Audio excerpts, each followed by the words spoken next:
Hi Pisces, this is Pisces Hub. Welcome to my channel. So for today's video, gagawa tayo ng daily reading gamit ang ating Old Style Lenormand card. Okay, so alamin natin kung ano mga posibleng mangyari for Pisces sa oracle cards na ito. Okay? Reminder lang na ito ay general reading Pisces, so pwede pong mag-resonate, pwede pong hindi. And pag hindi po magtugma sa'yo, wag pong ipilit. Okay? And ang ating daily reading ay always pong timeless. So kahit anong araw, buwan, taon mo to napanood. Basta tugma po sa'yo, mag-resonate po sa sitwasyon niyo po, take lang, okay? And kahit anong gender ay welcome po sa lahat. Depende po yan sa inyo kung sino yung dinidil niyo, okay? Wala po tayong gender specific. So, ano po yung mga posibleng mangyari for Pisces sa araw na ito? There's a book.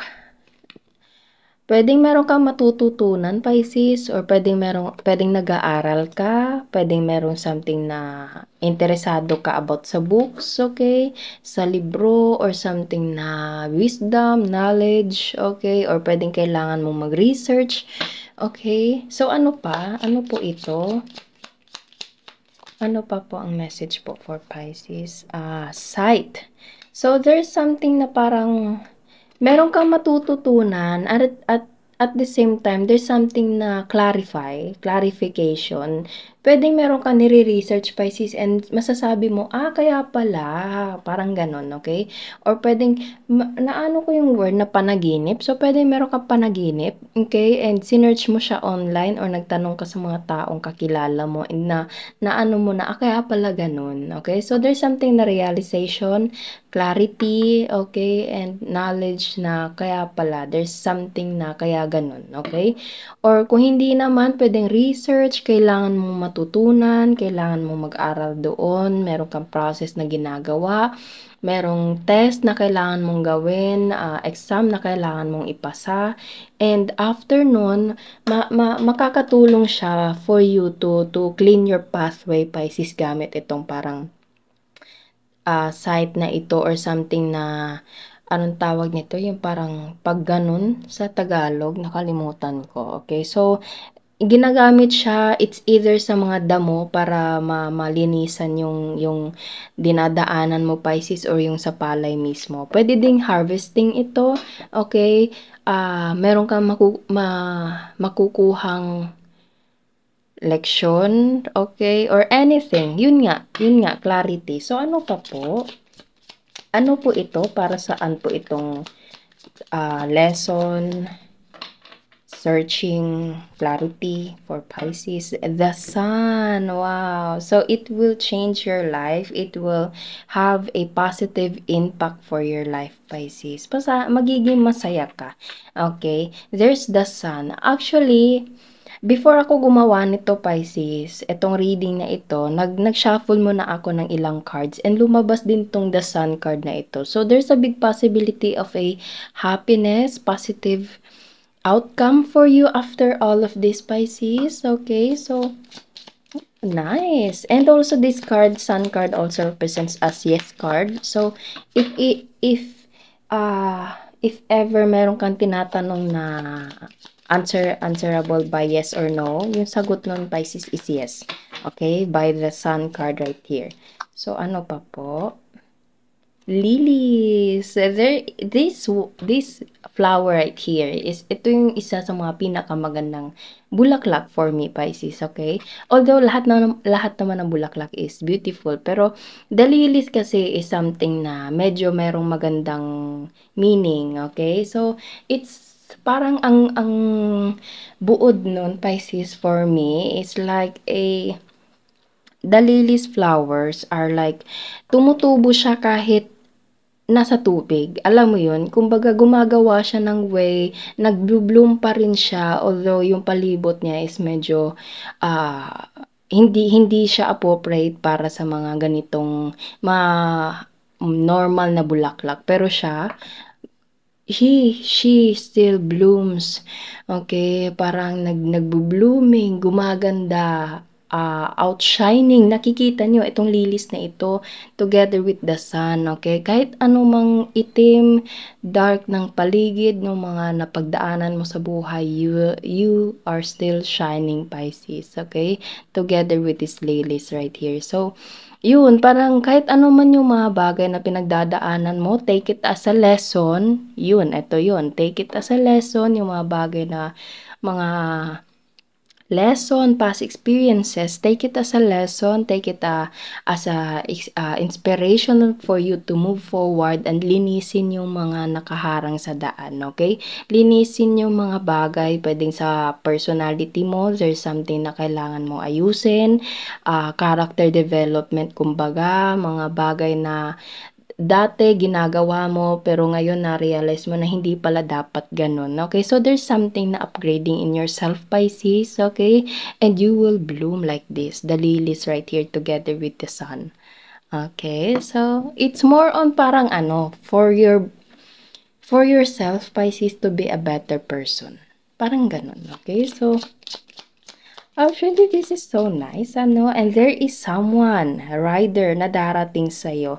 The moment na magbo-bloom ka, Pisces, the moment na parang you become a better person, you know that in yourself, Pisces, maayos na, na yung pananaw mo sa buhay, okay? Sa dinami-dami ng napagdaanan mo, you are still surviving, you are still blooming, you are still shining sa mga bagay na napagdaanan mo, Pisces, and you take it as a lesson.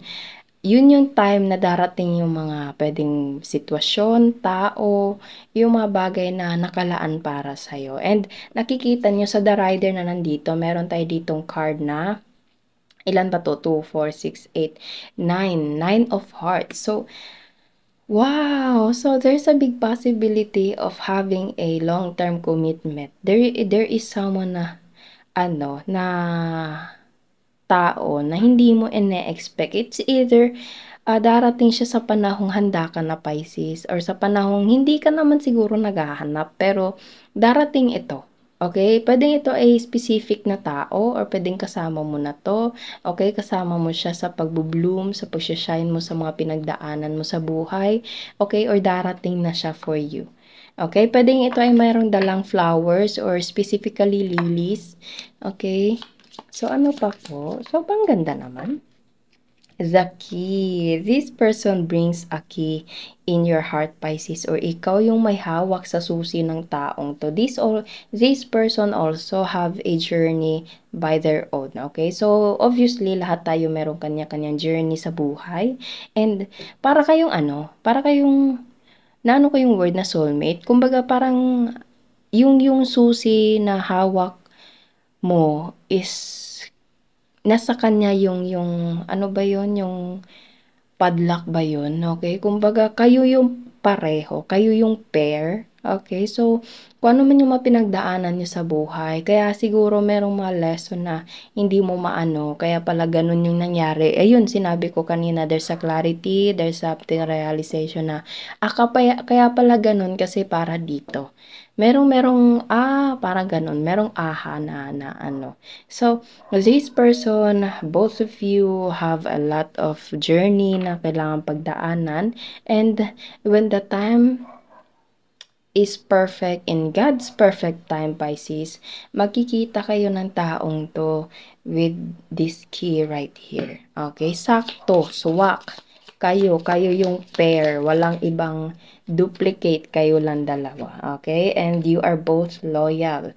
Ramdam nyo yung pagmamahalan, Pisces. Nakikita nyo from 9 of hearts dito, naging 10 of hearts na dito. Okay, so there's a completion, there's something na complete. Alam mo yun, yung ramdam mo yung buo. Okay, ramdam mo yung loyalty, ramdam mo yung pagmamahal, ramdam mo yung, alam mo yun, satisfaction to this person. And there is the man. And nakikita nyo, Pisces, meron tayo ditong isang heart. So, this is your person, Pisces, or ikaw to. This person is loyal, obviously, kasi meron tayo ditong dog. Okay, so, huwag kang matakot, huwag kang maano kung meron ng taong darating sa'yo, kasi ito yung taong nakalaan sa buhay mo. And cross there is something na cross about puwedeng ito ay magkikita kayo sa crossroads, okay? Kumbaga, yun nga parang sakto yung timing na magkikita kayo sa panahong hindi niyo alam kung saan kayo pupunta. Kumbaga you're just going with the flow, okay? And this person also was parang, sige nga yun lang kung saan-saan, parang gano'n. And yun yung time na magkikita kayo, Pisces. Hindi niya ine-expect, Pisces, na magkikita kayo. Kumbaga, pareho kayong hindi mag-e-expect na magki-click kayong dalawa. And also, merong connection nitong taong 'to sa religious. So, puwedeng pareho kayo ng religion, Pisces, pareho kayo ng paniniwala, okay? Or, oh wow, this also represents us. 'Pag kayong dalawa, Pisces, parang yung relasyon niyo, Pisces, is mag-aano in the kumbaga si God, si Jesus yung center of your relationship, Pisces, and that's so good. Sobrang ganda nun, maganda yung gano'ng relasyon, walang makakaano yun kaysa naman alam mo yun 'pag merong conflict walang masyadong, ibang taong makakaalam kundi kayo lang dalawa, okey? Tatlo kayo actually, ikaw, siya, and ang ating Panginoon. Okay, and sobrang ganda ng relasyon na yun, Pisces, okay? Bottom of the deck is bouquet! Again, there's a flower. So, there's a big possibility na itong taong 'to is mahilig magbigay ng flowers for you or ikaw puwedeng mahilig ka sa flowers, okay?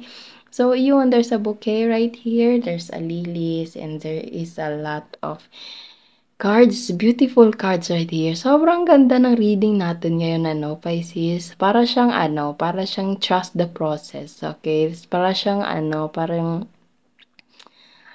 ano siya sa buhay mo na kung ano man yung nangyari dati there's a reason behind it and eto na yung mga progress, mga journey na pagdadaanan mo and yung mga taong madi-deal mo and yung taong para sa'yo, Pisces. Okay? So, wow, sobrang ganda. So, yun po ang ating reading for Pisces sa araw na ito. Nawa'y nagustuhan niyo po.